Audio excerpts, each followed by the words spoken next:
Americans have their heads in the sand about this merger.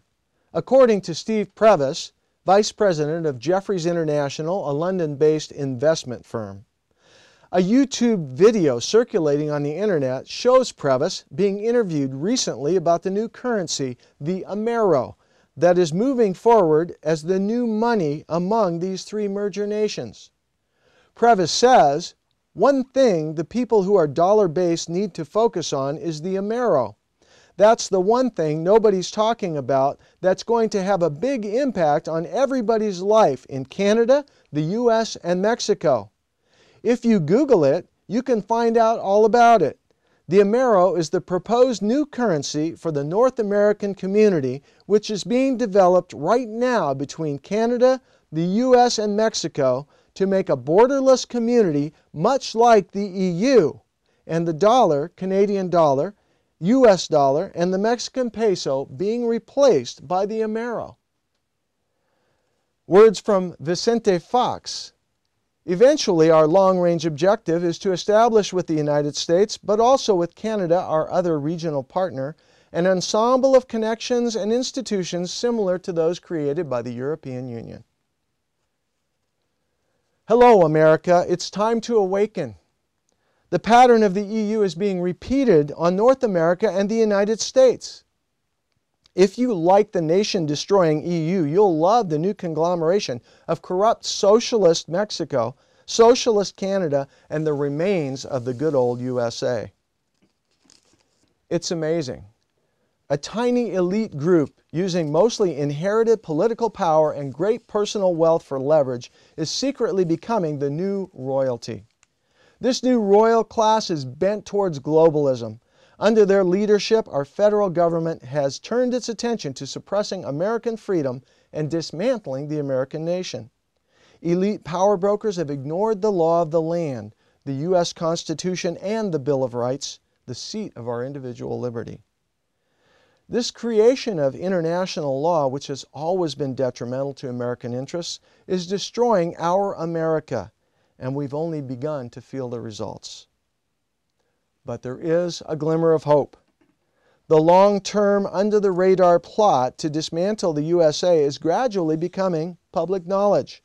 It used to be only the John Birch Society who warned of erosion of our nation.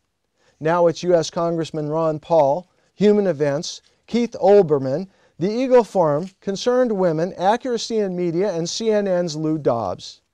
The destructive deeds of the elite are finally creeping into the mainstream. Recently, Lou Dobbs emotionally asked a rhetorical question. What kind of idiots are the American people that we put up with this kind of nonsense? He was speaking of the NAU and the SPP, twin issues that he has now covered in great depth. His frustration with the lack of interest of the American people came to a boil. But I don't think the American people are idiots. I think most of them are just asleep. It's not enough just to know about the problem. Some Americans have done more than talk, but we must all do more than we're doing to preserve our way of life and our families. Personally, the biggest challenge I'll probably ever have to face watches me from the mirror every morning. And what I mean by that is real change starts with me and with you right now. Do you favor an independent United States of America? Do you believe the U.S. Constitution still represents the best government yet devised by man? Or are you in favor of a merger of Mexico, Canada, and the United States? Most Americans are not. I believe a poll of nearly any group in this country other than a meeting of the Council on Foreign Relations would prove my point. We want to keep our country, our freedom, and our jobs. And in order to do that, we must all strive to do the following. 1. Awaken and inform our friends, family, and neighbors. The John Birch Society produced and distributed over 100,000 copies of in-depth coverage of the NAU. Nearly every U.S. representative and state legislator in the nation was provided a copy by JBS members, along with most of the police chiefs, county sheriffs, Teamsters Union representatives, and a host of other state, county, and local officials. You're invited to help spread the word. 2. We must activate Americans.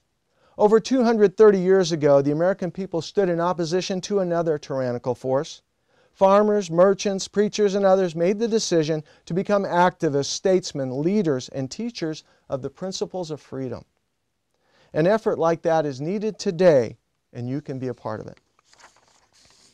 3. Put pressure on elected officials at local, state, and federal levels.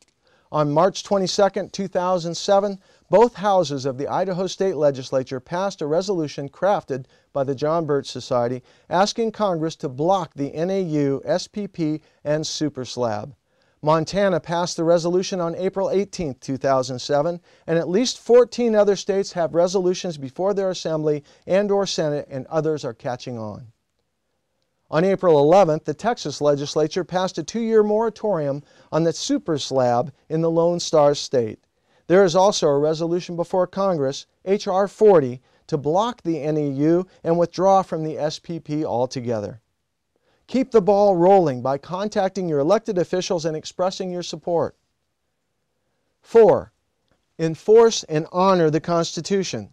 Since the John Birch Society made a nation aware of the issue, a coalition of 34 organizations has been formed against the SPP and NAU. Websites, local organizations, and opposition are growing across the nation. Over a dozen organizations exist against the Trans-Texas corridors in that state alone. These are the results of ordinary Americans standing up and defending what they believe in. 5. Repeal NAFTA and all other similar pacts. The current battle is to destroy the NAU base, NAFTA. The Repeal NAFTA special issue of the New American Magazine is another powerful tool to protect our sovereignty by exposing those who would dismantle America. The issue is just one component in this major campaign to withdraw from NAFTA and to quit funding it. The John Birch Society plans to distribute at least 200,000 copies of this next salvo against treason. I say America needs at least 2 million circulated to our citizens. Here again is where you can help. Our efforts are gaining momentum. For now, there is a resolution before Congress, H.R. Congressional Resolution 22, to withdraw the United States from NAFTA. Montana and several other states are expected to pass anti-NAFTA resolutions soon. Other tools to fight back are now available within a detailed and active web command center called the Freedom Campaign webpage. Tools like this flyer can be downloaded for local printing or ordered from our Appleton headquarters.